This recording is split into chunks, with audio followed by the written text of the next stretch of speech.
listening to Into the Spotlight with Osaka Jack on Everfree Network. Hello everyone, this is Osaka Jack with Into the Spotlight on Everfree Network. Today with me, I have someone, again. I just love it here. This is the second time I've spoken to them, but the first time that you'll hear, because sometimes computer programs, despite you hitting the record button, don't actually record the interview. Ha ha ha ha ha. Mr. Argodaemon, hello. Hello. Now, real fast, you mentioned it to me yesterday that this is not a first-time issue with you. No, I think out of any time I have been interviewed in any way, I've had them come back afterwards and go, "Oh, you know what? Actually, that didn't work right." And so I'm just going to start planning contingencies. You should just carry a personal recorder with you all times and just, oh, here's my version. I think my version recorded it. Yeah, but then I just start recording everything I do. Yeah. It's easy to win arguments that way. It You is. didn't say that. Haha. I do remember there was a comedian who insisted that at the beginning of every relationship, both parties should be supplied with a stenographer. Court stenographer. So you can just say, I did not say that. You think I said that? But no. Can we read back the minutes of June 8th? Mm-hmm. It's amazing how actually useful that would be. Yes.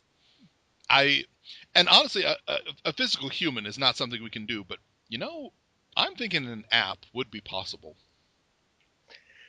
Abused, but possible. Incredibly abused, yes. Yes, incredibly abused, and you'd be so hated for having, but okay. Digression. So if anyone is not familiar with your work, can you describe a little bit of what do you do? I'm known for doing SFM animations or source filmmaker animations, which is 3D animation software that utilizes the Source Engine by Valve. Okay.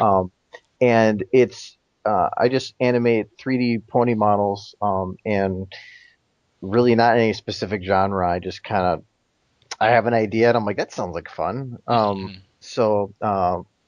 I mean, I do some pictures and GIFs and stuff as well, but it's YouTube that I tend to get the largest audience. Mm-hmm. Yeah, we've mentioned it slightly, but you do a lot of different areas. So we've got the comedy, the wacky, the action, and a few, huh? I think sometimes it's more fun to get people that do the blank stare than it is to laugh. When you can make somebody's brain shut down for a minute, that's success. Yes. Yeah, I do enjoy one of those reactions of it finishes and what did I just watch? What was that? I don't know what that was, but I'm gonna hit replay. Yes. It's even better if it's an animated GIF because it never stops. Well, and I never stop asking, what the heck am I looking at? There was the GIF where they had the Dos Equis guy, and they're like, I don't always watch a GIF, but when I do, I watch it twice. Because nobody ever watches a GIF once and goes, oh, that was pretty cool, close it. No, they have to watch it through a second time, maybe a third, and then by then they're like, okay, I'm good. Yes. Yeah, there are. I do enjoy a lot of GIFs. I admit this, but there is a time limit. Mm-hmm. And sometimes I'll get one of those really, really long, detailed ones. I'm like, wow, this is incredible. And then I'll blink or look away for half a second and look back. What was that? I got to watch the whole thing again to see what that half second was because it looked important. And that's like, because I wanted to try something new when it came to GIFs a while back. So I actually had like a GIF where I had like a box, like a normal shaped box, with Pinky loaded into a cannon. Okay. And when she gets launched out of it, it breaks her out of the GIF.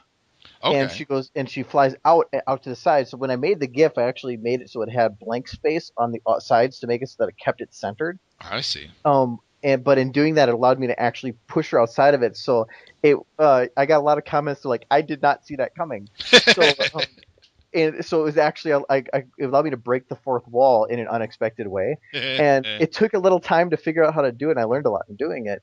But I took a medium that everybody knows and then just tried to tweak it a little bit. And it turned out really well. That's good. That's always nice when we can be surprised by things jumping out at us. Hmm. Yeah, it's boring if you watch and go, yeah, I know what's going to happen. Hmm. To have a twist. I mean, I'm even M Night Shyamalan hit his limits too when it came to twists, but I'd like to make it so that people go, that was unexpected, because Yes. then that's entertaining. I think for me with M. Night Shyamalan, I was disappointed because everybody was expecting a twist. And Yeah, everybody's, I think it reached a point where people like watching the movie like, okay, what's the twist going to be? yeah, it would ended up being a twist would be a lack of one. Yeah. Yeah, that never happened, but I would have really appreciated if it had been a movie that finishes and like, oh, so it's just the specifics. Okay, so nothing hidden. All right, wonderful. Where you started knowing that the twists were getting so extreme that you started to think in the extreme and kept, like, I think it was The Village. Mm, I figured out what was going on in the movie halfway through. yeah, And I wouldn't say it ruined it because it was entertaining to see if I was right, hmm, hmm. but it was also just kind of disappointing that it Sure. was like easy enough to catch like that. Yeah, I can But see that. a lot of it is the movies were sticking around the same genre. You could watch the movie within 5 minutes, go, yes, I know who made that. Hmm, hmm. And that's why I like to genre hop so that I can get people guessing, and I like it too because it keeps me learning. Yeah, If you keep the same thing over and over and over again, you're just gonna get stale. But very true. I like to do that because then it's like everything that's watched is something, not just a different video, but a whole different experience, Right. and I like doing that. Hmm, hmm. Well, I mentioned it, but yeah, one of the creepier ones that I just cannot stop watching is the Om Nom Nom. I love that one. I love I that think one. there's now that I think about it, it's for the original picture, but somebody I was on a stream and I was doing it, and somebody had it recorded, and they put it on their YouTube of it's like 15 minutes of me making the picture for it, but it ends up having an animated portion Uh-huh. of and us just laughing our ass off as we're making it, because you could think when you watch this stuff that it's funny watching. Yeah. Just know that I laugh 10 times harder making it. And if I'm making something funny and I'm not laughing doing it, I know I'm doing something wrong. If Sure. I'm crying in making it, I know I'm doing something right. Hmm, hmm. So, and that like the pinky slamming on the drums, I was Yes, that's laughing right. so hard through that. But then that was motivating me to make it stupider and stupider. So, And you mentioned the previous time, but the Pinky playing the drums was not something you intended to do, but it came out from reworking something, right? yeah, it was, I, I know Phyrexis had done it at one point, but I know that you can reposition the bones of a model, and I repositioned, and it takes like a half hour to an hour to do it, but to reposition all the bones on a model to match up with the bones on the model of another a human model. So like Hmm. say in this case a zombie from Half-Life 2, and you can load in sequences. So you can load in like the attacking sequence and the running sequence. So you can have Pinkie Pie running on all fours in the zombies from Half-Life 2. It's really creepy. Yeah. Well, I loaded up the one of her the zombies just static flailing in the air, and Hmm. I'm like, dude, she's playing looks like she's slamming on the drums. So I loaded in a drum set, and I then and it, the people that are watching like, you're gonna just is this are you gonna do anything with this? I'm like, no. I actually like just had her banging stupidly on the drums, and I shut the file. And the next day, I'm like, I'm gonna do something with this. So I spent like the whole evening, and that's what I made, like the drum pieces falling over. I went through music in there. I'm like, I gotta have an intermission, so I put in the dancing on rainbows in the middle of it. Um, but the whole thing came about because I just loaded a sequence, and I'm like, that's hilarious. I want to do something with that. So, and it was 2 days of work, not even. Was now I'm curious on this. When you did the Pinky playing the drums, was that before or after you saw the new Equestria Girl short with Pinky playing the drums? Thing is, well, for one, I made that a month before I made it even public. Okay, Um, but I actually don't think I watched any of the trailers for Equestria Girl stuff. interesting. Like Okay, the closest I've ever gotten to that is watching the I think the B-Vids version, okay, but that's more of just comedic. But right, right, interesting. Because we do have Pinky playing like Animal from the Muppet Show in there. yeah, but I don't know why. But if I had to think of what instrument would Pinky play, that's really the only one that makes sense, because out of any other instrument, you're just kind of standing there, but it's the one that she can just go nuts on. Yeah, So that's true. It's to me it makes sense, and the only reason I loaded Pinky on the zombie model is because I'm like, what pony would look the creepiest to do this in? And I mean, later I ended up using the Spike model for it, and that was kind of creepier because I think you can actually have fingers. Sure. But other than that, Pinky, it's the only one that made sense to me. Well, Because then people wouldn't be like, oh, that's a creepy Rainbow Dash. They'd be like, no, that's just Pinky. yeah. I am happy that you didn't use Pinkamena style hair though. Yeah, it wouldn't have been as funny, and plus, since the Mm. hair with how fast it was moving, it wouldn't have looked right. It would look Yeah. just static. Yeah. It wouldn't have the jiggle bones wouldn't have looked right. So I was like, no, I'm just gonna stick with the bouncy Cotton Man. Yeah, good call. One of the other recent ones that you've done I just find it hilarious, uses music from Stanley Parable. Hmm.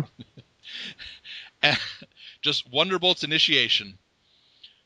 Walking through town because they got some business to do. Well, I think originally the title was just like I just thought like I don't know why, but I'm like I thought Wonderbolt's initiation. Sure. It and when because I couldn't use Soren because I couldn't load the sequences onto Soren. Sure. All the female models are so much in common that I could copy paste across all. So to make Fleetfoot and Rainbow Dash do the same thing took like 3 seconds of copy paste, but to add Soren would take so much extra work. Mm-hmm. And I know people were kind of disappointed with that. Actually, yesterday I watched some reaction videos that people made to it, Mm-hmm. and like one of them, within 2 seconds of it starting, they were like, "Where's Soren? What happened to Soren?" And that was half of what they were saying the whole time. I'm like, I can't. And he would have been out of sync. He would have looked like he was on Vicodin while doing it. That part of it, that might have been funny, actually. Not as a side. If he was the center, yeah, then you could have maintained some kind of symmetry. But if he was off on the right side doing that, it would have put it off balance. Yeah, that's true. I'm just looking at it as he could have been like, everybody else had practiced this, gotten it right down, and he just kind of showed up that day and was like, yeah, we're good, let's go. But I do like because I made the blooper video a while back for milestone video, and I want to actually go back and do something similar for a future milestone video where I take and just the old videos because I feel like a milestone video of making a unique video, it's like just making a normal video and adding context. I like the blooper idea because you're rewarding people that have seen that content with a different version of it. Sure. So I wanted to take old videos and add stupid stuff to it. So instead of just bloopers where you're doing something funny within it, to this where it's the same video, nothing's happening, but you're just doing something goofy or stupid within it. And so I already have the one with Soren bouncing on Spitfire's back in a video, and I have a couple videos where I've done little stupid stuff with that in, so I might make a compilation sometime. Mm-hmm. That would be funny. Mm-hmm. Now, I know that you've mentioned it to me, but you do have a larger project in the works right now. Yeah, I've been working on for about 6 months on and off. I've been working on animating actually, I have it right in front of me. I can check. How long is that? It is 4.5 seconds. No, just auto saved. It is 5.5, just under 5.5 minutes of follow radio play. The very last 5.5 minutes. Okay. Of the follow. Episode 1. They have episode 2 out now, but it's just of episode 1. Mm-hmm. And so yeah, it's making its way there, and we're hoping to have it, or we want to have it shown at BronyCon coming up here, and so I'm pushing to have it done in 2 months, and I should be able to. Right. But it's still a lot of work to do. Well, yeah, 5.5 minutes. That takes a long time. Yes, very much so. Turns out that can't do this live. Mm-hmm. That would be an interesting panel. You've got 1 hour. How much animation can you do? Go! I actually thought of doing something like that. Really? Okay. Yeah, but the problem is that an hour is a very short period of time, and it's to put enough resources on a laptop to do that. Plus, then you'd probably want to do an idea that some people there live have. And suddenly if it involves you have to remove talking, you have to remove a lot of scene building, and it becomes so basic that I just don't think it's worthwhile. I've thought about bringing it just to show people some stuff, but to actually try to make something live, it'd be like, we're going to start at 8 a.m. and if you stick around till 8 p.m., I might have something for you. Yeah. So And in the meantime, you will have been working for 12 hours straight. You'll be exhausted, and you'll be like, here, done, goodbye. if I'm working by myself in just in like in the dark or whatever, would I am very very ADHD, but Okay. like because I do a Friday stream every Friday, duh. It is to answer questions on. I get so much done because I can't get distracted. I can't go Sure. and say I'm gonna go browse DeviantArt for a while because the people are like, what are we doing here then?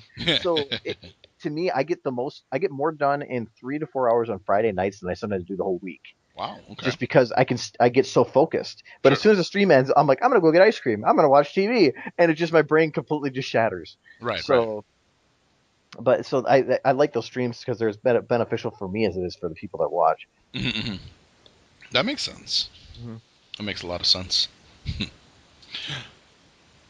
So, what do you think the odds are of you being able to finish by BronyCon? I should be able to. It's just Oh, okay. at this, it's I having it finished how much I want to have done is I should be able to, but I broke the video into 5 pieces, and I Mm, should have all the first 4 pieces completely done easily within the next 2 weeks. okay. So if anything, I can just cut it there. So I'll have it's just going to be whatever extra I can fit in Sure. that time frame. I could just keep adding to it. Mm-hmm.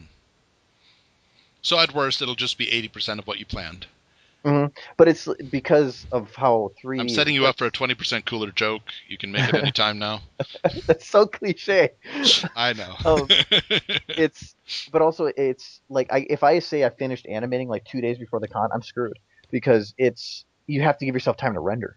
Yep. And if you like I had one video that because I had like 16,000 rock particles and I had all these shadowed volumetric lights and fires and explosions, and it took at a below average render quality Mm. like it said somewhere around 80 to 90 hours.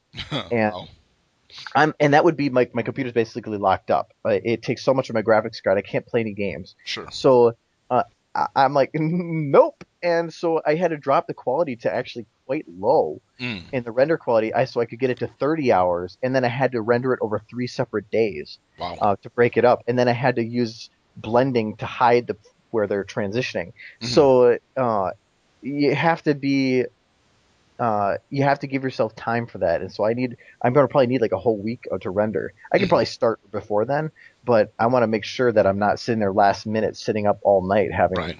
finishing stuff like that. Panel starting. Hey guys, it estimates another 20 minutes of rendering left. I've been working at it for a week. Hmm. We're gonna chat for 25 minutes and hope that it goes okay. Well, and somebody asked at MLP-MSP, they said, well, how many hours do you have in SFM?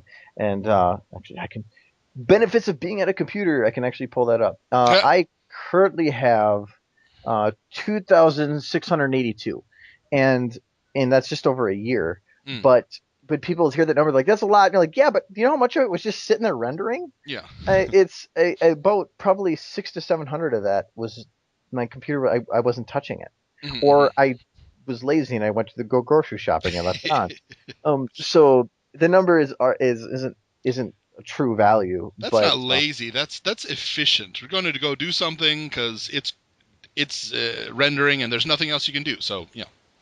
well, no, it's when I go grocery shopping or something like that, or leave and I leave it on. It's not because it's actually doing anything. It's just I don't feel like opening it when I get back. Yeah. Sometimes it can take a while.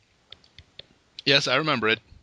It shocked me how much rendering my videos took, and I don't have anything animated. So, Mm-hmm. but on the same side, I don't really have a high end computer. So, I had to buy extra parts because it was getting annoying.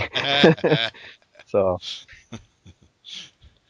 I'm limited to. I'm very thankful that I have a very nice apartment, but for some reason, many Japanese apartments they decided, how many outlets does he need?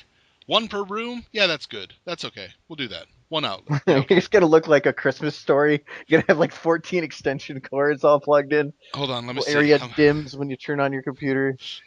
How many do I have? I've got 1, 2, 3, 4, 5.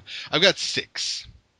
I would think in a country like that, that electricity would be like immensely popular, to where they would not have something like that set up. Well, I don't know. As far as I can figure, and I may be totally wrong here, but as far as I can figure, they've never had huge problems with electrical fires with extension cords. Hmm. The only problem that they recommend is, and this is actually a good idea, everybody should do this, every once in a while, dust that area. Because if it's not plugged into the wall fully, dust can get on the little metal parts, and it is possible to spark up and start a fire. Huh. Not something I considered, but more I think about it, like, yeah, that makes sense, I guess. Huh, how about that? If it works, it works. Yeah. Well, and most of my extension cords are the surge protecting type, so I'm not too concerned.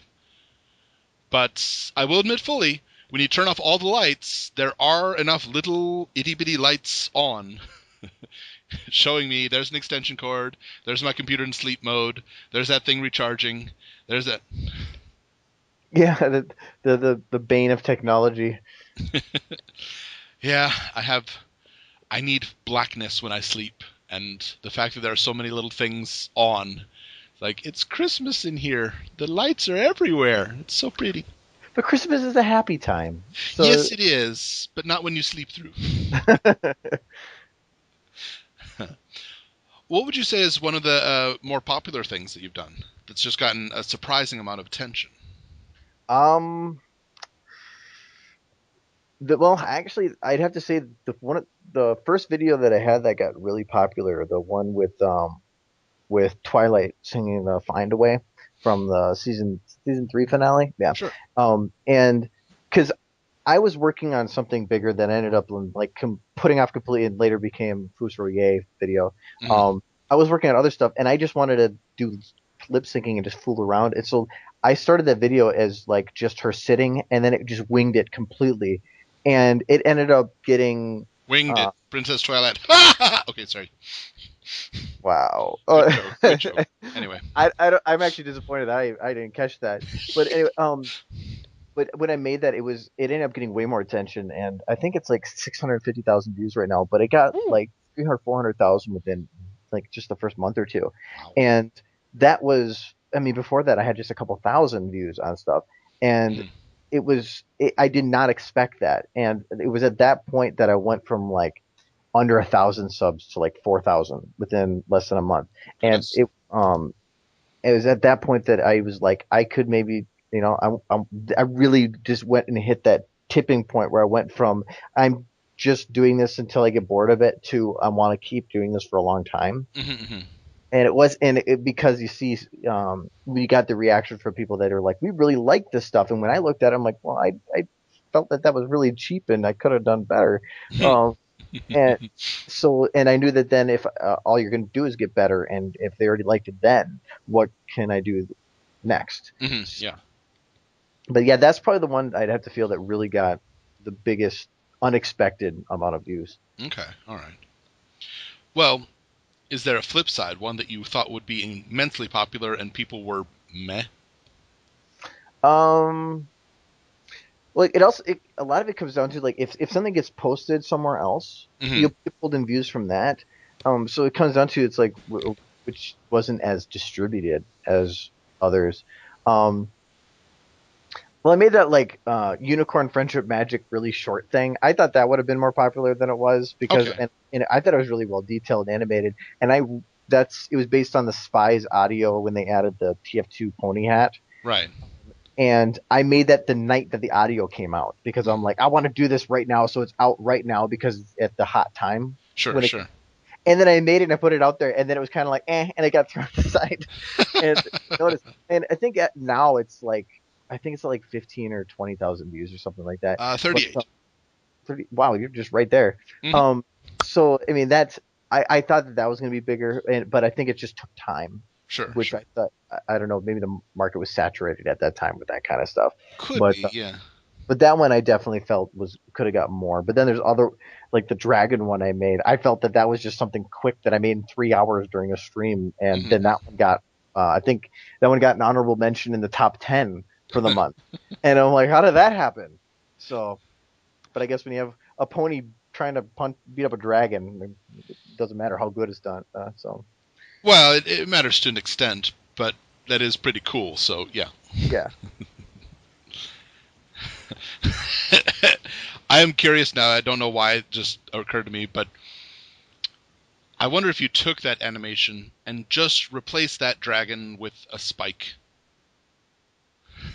That would be difficult considering the size well, yeah, the size and the body shape are just totally different, but man, it'd be funny. Just this intense rainbow with a sword blazing towards to destroy this cute little spike. Well, and I could, just like I said with the Pinky model, I could just stretch his model to fit the skeleton. That would be terrifying.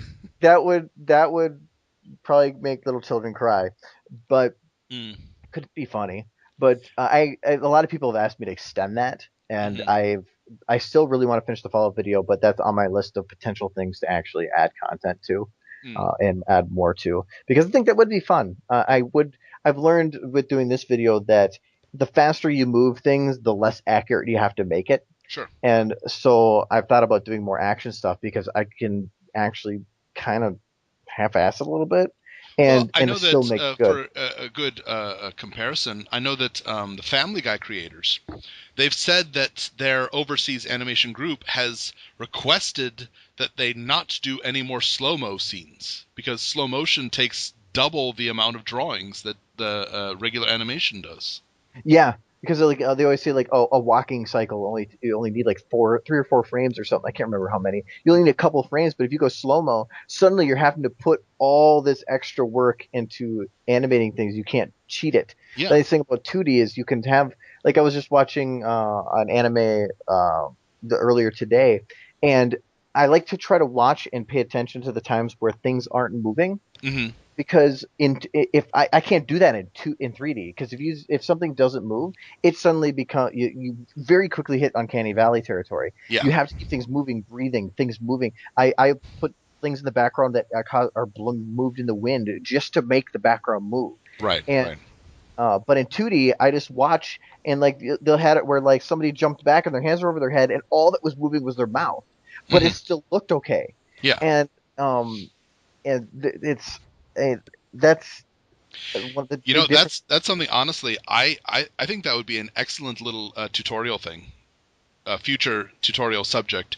Keep things moving, and just as a comparison, you can just take a scene that you've done, and instead of having the background move, keep it stable and just say, look how bad this looks, look at this. I think I actually had a tutorial where I think it was right after I got laid off from my job way back. I did like a whole week of tutorials because I was like, I have free time. So one of them was on camera movement, and I actually have it on there where I basically say keep the camera moving, because it's the same thing like when you look at a GIF and you can see certain GIFs that don't have moving parts but the rest of it's stationary. You can easily tell what pixels are moving and what pixels aren't. And if you have a moving camera, the whole scene is moving then. The whole environment is moving. But if you don't move your camera at all, everything just becomes a still image besides the moving subject. So I did cover that a little bit, but yeah, it's just, to me, so it's like such a broad topic that a lot of people want. But I'm like, but I could do that. I could do like an hour and a half video on that, but I just don't want to do that. That would be complicated and a lot of planning. Oh yeah. I don't know why, but I'm just recalling the Jurassic Park line. Their vision is based on movement. Ours is kind of too. In a way that it is, and when that uncanny valley thing is if it's not moving. Like I was just working on a scene, like actually while we were talking earlier, and it's like you hit this point where you look and you're like, that part just doesn't look right. I don't know what doesn't look right, but my brain's telling me it's not right. And so literally I just grab a part and I'm like, I'll just move the head to the left. And that's it. And suddenly it's okay because it just made things move. Yeah. Well, we mentioned it a little bit, but you did just finish up MLP-MSP. Yep. It still sounds like a disease when you put it that way. But yeah, that was just it was just, well, at this point, it was just, a couple days ago we got done. It was fun. I really, it was, to me, it was my first con, my first PonyCon, and So, and for the local meetup group that I go to, a lot of those people showed up. And so I was constantly running into people that I know. So, I mean, going to a con that for something you're interested in far away, going there and not knowing anybody, Mm-hmm. even if it's something you're interested in, it kind of loses a lot of that luster. Sure. But when you go there and I was constantly running into people that I knew. That was fun, and also like Adam the Amazing 64 and the Fourth Aggie both came with, and they were on the panel. Longsword as well, or Barrel. He was also there at the panel with us, and it to be there and get to interact with people that you know, Mm-hmm. um, and to me the big name people or whatever, you can meet them, fine, that's awesome, but it's the people you already know that you can share the experience with. Sure. Uh, and considering I think there's like 90% of the people that went to the con had never been to a PonyCon before because it's the first one in Minnesota. Right. That was really awesome because there was so much energy that Mm-hmm. everybody had there, and everybody that went to any panel, that went to the concerts, that went to the halls, everybody was having a great time. There was really I never saw many people that were just like down, Right. Right. and it didn't matter what they were doing. So I mean, the closest you got to down was people that on like Sunday are like, I'm tired, and Yeah. There's always the exhausted group. Like, I just need to sit down. Just leave me yeah. alone for 10 minutes, please. I need rest. I need energy. So that's what made it cool to me is it being able to share so much with new people, and everything was so smoothly. That's good. I don't know if anything behind the scenes was bad, but as far as I can tell, everything just went like perfect. That's And great. so for a first year con, that was a lot of fun. That was Great. really cool. That is good. That's wonderful. Mhm. And we've mentioned that you are going to be going to BronyCon. Yes. Any other convention plans in the future, or still up in the air? Um, Other than obviously since the Minnesota one's a couple miles from me, I always plan to try to go to that one. Yeah, But if I guess it's next year, but I'm thinking it will. probably. Um, Probably. Yeah. but and then we recently discovered that Wisconsin has Cider Fest, I believe it was, in Milwaukee, that will I'm kind of 50-50 on if I'm going to go to or not. And that's November. Beyond I'm that, still saying they missed out on a great opportunity. Could have called it Cheese Sandwich Head. mhm, cheese sandwich head. Yeah. Cheese Head, Cheese Sandwich, Cheese Oh Sandwich yeah, Head. I guess that's the mascot's easy. Yeah. But Okay. but that one I don't know too much about yet to really make a Hmm. plan on. Adam lives in Chicago, so that is kind of a mid ground. Well, more on his side, but still mid ground. Yeah, But it's doable. yeah, it was something that I did what I want to do this year because it's only been in the last I joined this fandom like 2 months before I started SFM. Hmm. So it to me, I still consider myself fairly new to everything. Sure. And to finally be able to this year, I wanted to go to BronyCon last year, but I wasn't able to because of I couldn't get the time off. Right. Um, and so this year I wanted MLP MSP I'd consider to be at this trying out a small con, Hmm. and then I wanted to go to BronyCon to try out the big con I to see. see which side I like the most Gotcha. and try to make the decision Right. Right. and go from there. So I don't know next year then what ones I want to go to, but I want to Hmm. try to hit um, between 2 and 3 cons a year. That'd I be just don't nice. know ones. Probably Japan next. PonyCon, cough cough. Japan PonyCon. You pay my ticket, I'll go. That is my exact response when I get somebody. Are you going to Everfree? Are you going to BronyCon? I'm like, I'd love to, but I can't. Oh, come Kickstarter. on. Pay for my ticket and my time off, and we'll talk. Unfortunately, I think we should just, arrange. Let's just rent Guam for a weekend. Just rent. I think you can rent the country or the territory, can't you? I don't know. Just rent the whole country. Where this is well, I thought there was it in Greenland? There was actual like place called Equestria or something like that. I trying to no. Oh no, it wasn't Ponyville. That'd be really weird. No, but no, I thought there was like a place that was actually called like Equestria. Huh. And I think if you're gonna have a place to randomly meet, it might be in the middle of nowhere up on a mountain, but we will do it. Yeah, that would be pretty cool. I do know that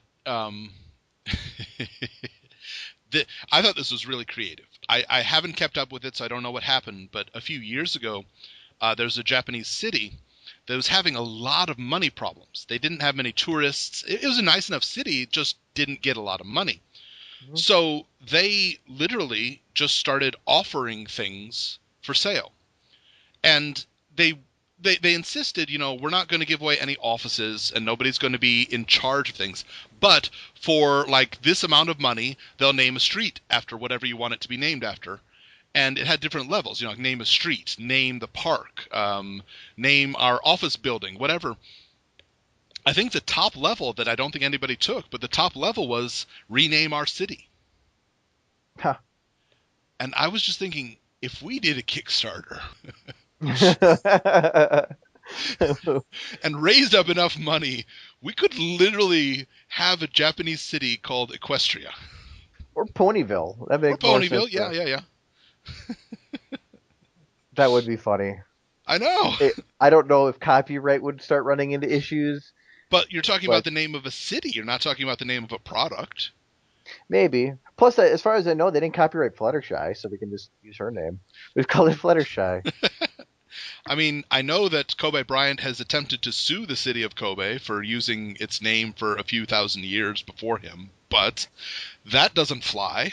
Gotta for love obvious lawsuits. reasons. We in the last 100 years, we've redefined the word frivolous. Yes. Now that's the name of a city. We should frivolous city. Somebody would sue about it too. Yes, they would. It's not a principle. Well, a question that I ask in each of my interviews, and you have the advantage of hearing this question yesterday. In all of My Little Pony, what would you say is the one line or one scene that defines you as a brony? Should I still go through the 3 minutes of me thinking? You know what? I'll just add some looped infinitely while we watch another. Tell you what, let's watch the yay gif of Derpy flying away from a great white shark. That was another. Anything that's stupid in my DA was made because I was in a stream, and when I get tired in a stream, I still want to work on stuff, but I don't want to be serious. And it gets weird. So, but anyways, in relation to episode, to me, I ended up coming up with the one from last season. Now that I think about this, I think it's the testing 1, 2, 3 with Rainbow Dash, because of the lesson it teaches in regards to not mainly in regards to the fact that we all learn differently, sure. And how a lot of people see it as a handicap when in no way it is. It's just we all are different and we all have a different way of we do things, and it's the people that show strengths are usually the people that have learned what their differences are and how to use them and exploit them. Sure. But then the people that are still trying to find their strength are trying to figure out how to utilize their differences. Right. And in there, I mean, Rainbow Dash couldn't learn by any other ways that her friends was able to. But she had her own way to do it that she actually knew well, understood, but just never made a connection with.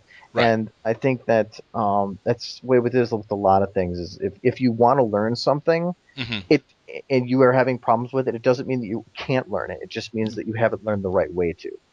Yeah, I mean, I know as a teacher, it's very frustrating to me, but there are times where I have to admit, okay, none of the techniques I have can help this student. It's they need to find another teacher because I cannot help them.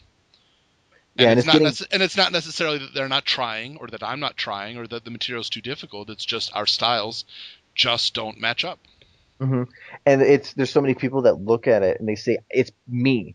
I'm doing something wrong, which is bad. But honestly, much worse is it's you're doing something wrong, which I've received as well.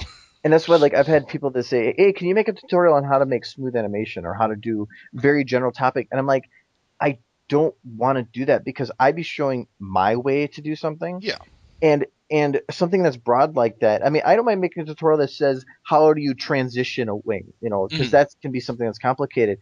And well, there may be different ways to do it. It's not; they're only going to vary slightly. Yeah. But when somebody says how do you make animation good, it's that is such a broad thing. And if I go and make something that shows how I do it, I don't want to make a standard. I don't want to say that this is the only way to do it, because even if I tell people that go and do it your own way, people aren't going to see it that way. Right. I want to have people open to things, and And I love watching other people's videos and seeing all the different styles that people have Mm-hmm. because I think that everybody learns off everybody else, and all it does is make a collective improvement. Right. Yeah. Um, so it, um, so I think that that's important to find your own way and stuff like that. Mm-hmm. That's a good one. I should I should start doing this repeatedly. I'll ask the question like a day before the interview, and then I'll come back and ask it in the interview, and they'll have a wonderful 2-minute speech like that. Well, trust me, it wasn't something I was thinking about all day. I know. Uh, Well, not consciously, but I'm sure it was digesting somewhere. yeah, I work best on winging it. So, Again, haha. okay, I'm gonna learn how to remove that from my vocabulary. Don't remove it. Just alter it to use the word Larson in there. Yeah, I was actually just gonna say that. Pull the Larson. That's an aspect. I'm pretty sure most people listening know this, but um, one of the funnier things about MLP-MSP to me was the charity. Oh yeah, give us wings. That was And not planned. That was not planned. The charity is called Give Us Wings, and M.A. Larson was a guest at MLP-MSP. I am almost 100% certain because at the very first thing that was sold to charity was a pre-release copy of M.A. Larson's the Penny Royal Academy book, and I was really tempted to get that. I think it sold for like 400 something dollars, and um I'm almost 100% certain that a pun was made at some time in relation at the beginning. I was fairly certain that it was when that draft said that when we knew that Give Us Wings was going to be doing a charity auction, I knew that there was only one person that we needed to have give an item for something called Give Us Wings. I don't think he's ever going to get past that. But even there he was playing fun. Oh yeah, I think most people at this point are just jokingly upset. I don't know. There may be people who are genuinely still upset about it. I No, joke about it, but it doesn't really affect me. people I are think it's upset fun. because they saw change, Yeah. but then they saw what they did with season 4, Hmm. and where basically they just slapped a pair of wings on Twilight. But then, I mean, hell, they even had the episode in was it Manhattan where she goes to get a cab, and they even though she's a princess that has saved them multiple times, she is thrown to the dirt and said, "Get out of my way! I get my cab." And so to see something like that, to where they really didn't they showed her as important, but Hmm. not as more important than everybody else. Yeah. And they saw that the changes that were made were minimal.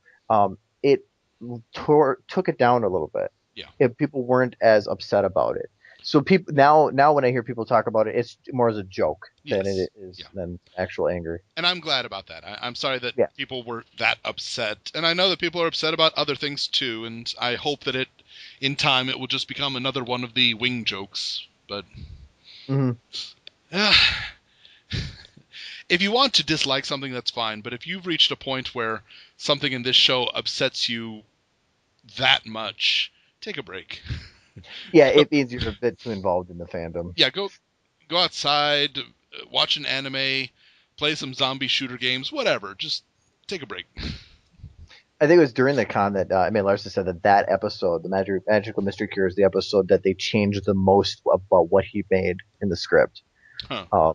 And obviously because that it was a rushed episode, but it was probably because he had way more content, and they were just like, nope. Yeah, yeah. Well, I know that Daniel Ingram's name appears 8 times in the credits for that episode. But the music in that episode, no matter how rushed it was awesome. Oh They yes, did absolutely. it was a musical episode, and they did a great job with that part. And I'm really, really hoping that Daniel Ingram gets his spot on Top Chef Canada that he's trying for. He's applied for Really? it. He's applied for it, and they want to see him in a few days as of recording this. Yeah. So apparently he has a dream of actually opening up a sh- oh, a school to teach kids cooking in a less fortunate area of Vancouver. And then they can flip the pans over and make music. Yeah, there we go. Well, everybody, today we've been speaking with Argodaemon. Thank you very much for coming by again. Well, thank you. And if this one hasn't recorded, despite it showing recording, I am going to flip something upside down and be rather upset. I've been recording it too, just in case. So I told you, you Thank gotta you. have a Yeah, backup. good plan. Good plan. This is a good plan. Okay. Everybody, be sure to check out Argodaemon on YouTube and DeviantArt and Twitter. And be sure to beg him to tell you how to make animation.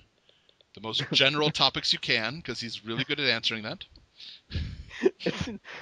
I don't expect any more questions. It'll just be the same number. I love helping though, but sometimes you got to know what question you're asking. Yes, that's true. Everyone, this has been Osaka Jack on Into the Spotlight on Everfree Network. We'll catch you next time.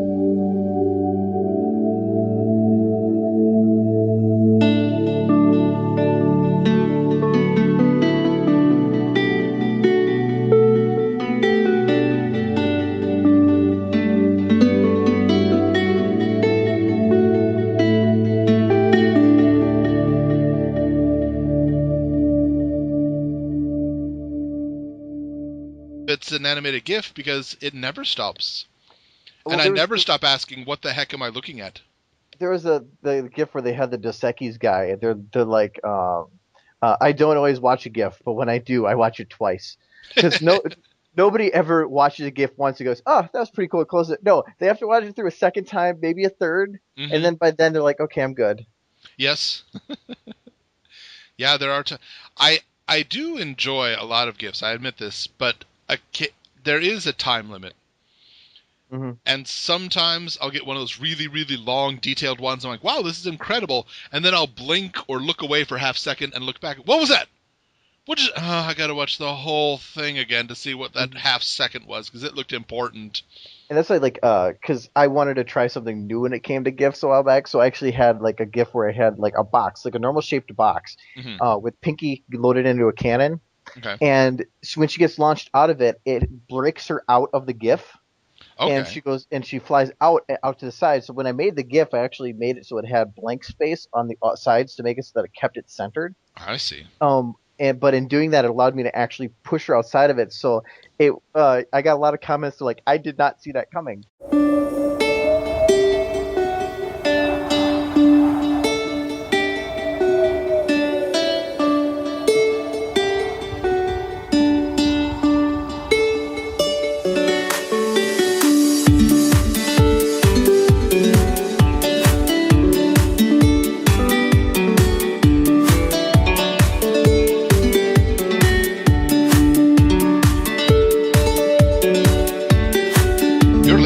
Into the Spotlight with Osaka Jack on Everfree Network.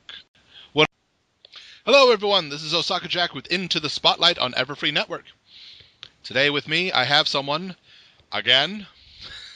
I just love it here. This is the second time I've spoken to them, but the first time that you'll hear, because sometimes computer programs, despite you hitting the record button, don't actually record the interview. Ha ha ha ha ha. Mr. Argodaemon, hello. Hello. Now, real fast, you mentioned it to me yesterday that this is not a first-time issue with you. No, I think out of any time I have been interviewed in any way, I've had them come back afterwards and go, oh, you know what? Actually, that didn't work right. And so I'm just going to start planning contingencies. You should just carry a personal recorder with you all times and just, here's my version. I think my version recorded it. Yeah, but then I just start recording everything I do. Yeah. It's easy to win arguments that way. It is. You didn't say that. Haha. I do remember there was a comedian who insisted that at the beginning of every relationship, both parties should be supplied with a stenographer. Court stenographer, so you can just say, I did not say that. You think I said that, but no. Can we read back the minutes of June 8th? Mm-hmm. It's amazing how actually useful that would be. Yes, and honestly, a physical human is not something we can do, but I'm thinking an app would be possible. Abused, but possible. Incredibly abused, yes, incredibly abused, and you'd be so hated for having. But okay. Digression. So if anyone is not familiar with your work, can you describe a little bit of what do you do? So, and so it was actually it allowed me to break the fourth wall in an unexpected way, and it took a little time to figure out how to do it. And I learned a lot in doing it, but it was I took a medium that everybody knows and then just tried to tweak it a little bit, and it turned out really well. That's So. good. That's always nice when we can be surprised by things jumping out at us. Hmm. Yeah, it's boring if you watch and go, yeah, I know what's going to happen. To have a I mean, even M. Night Shyamalan hit his limits too when it came to twists, but I'd like to make it so that people go, that was unexpected, because Yes. then that's entertaining. I think for me with M. Night Shyamalan, I was disappointed because everybody was expecting a twist. And everybody's, I think it reached a point where people like watching the movie like, okay, what's the twist going to be? Yeah, it would ended up being a twist would be a lack of one. Yeah, that never happened, but I would have really appreciated if it had been a movie that finishes and like, oh, so it's just the specifics. Okay, so nothing hidden. All right, wonderful. Where you started knowing that the twists were getting so extreme that you started to think in the extreme and kept, like, I think it was The Village. I'm known for doing SFM animations, or Source Filmmaker animations, which is 3D animation software that utilizes the Source engine by Valve. Okay. And it's I just animate 3D pony models, and really not any specific genre. I just kind of I have an idea and I'm like, that sounds like fun. And I mean, I do some pictures and GIFs and stuff as well, but it's YouTube that I tend to get the largest audience. Yeah, we've mentioned it slightly, but you do a lot of different areas. So we've got the comedy, the wacky, the action, and a few, huh? I think sometimes it's more fun to get people that do the blank stare than it is to laugh. When you can make somebody's brain shut down for a minute, that's success. Yes, yeah, I do enjoy one of those reactions of it finishes and what did I just watch? What was that? I don't know what that was, but I'm gonna hit replay. Yes. It's even better if